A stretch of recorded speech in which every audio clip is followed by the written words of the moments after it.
Hello, good morning, students. Today is transcription number 96 on the speed of 100 words per minute. Start.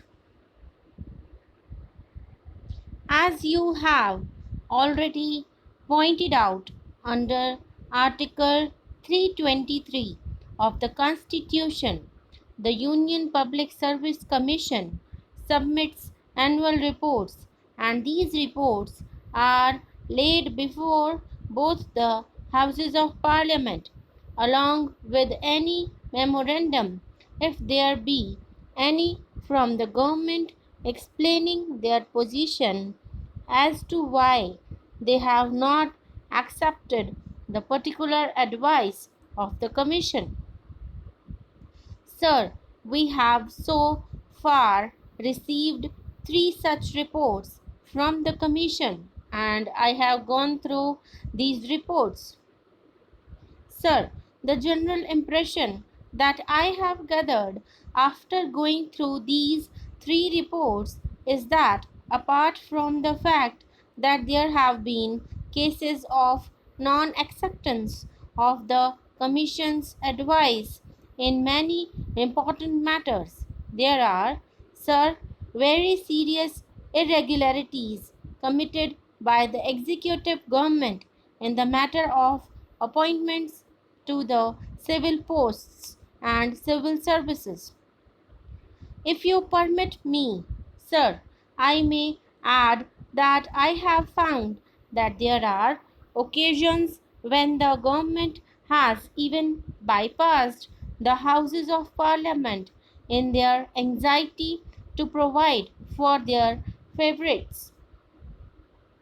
Sir, under Article 320 of the Constitution, as you have already pointed out, the recruitments to civil posts and the civil services are to be made by the Union Public Service Commission. There are two basic ideas underlying this system of recruitment to the civil services adopted in our Constitution. Firstly, we desire that all eligible persons to a particular post should be entitled to enter into a fair and free competition to get that job. Secondly, we want to avoid all elements of patronage in the matter of appointments to our civil services. You will find that under the old regulation, which has been kept in force under Article 372, there are several categories of employment and posts which have been kept away from the purview of the Union Public Service Commission.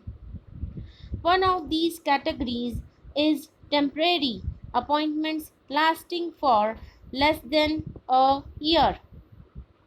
I maintain from a review of all these reports that the government has abused its power of temporary appointments. The government has used it as a shield to bestow all kinds of patronage.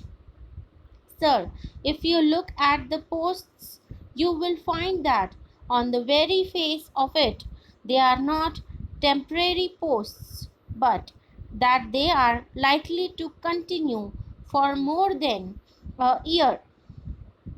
Sir, appointments to such posts are made as temporary appointments merely to avoid the Union Public Service Commission. In the same of temporary and emergency appointments, I find that a large number of appointments are being made. The glaring examples are the Community Projects Administration and the All India Radio under the Ministry of Information and Broadcasting.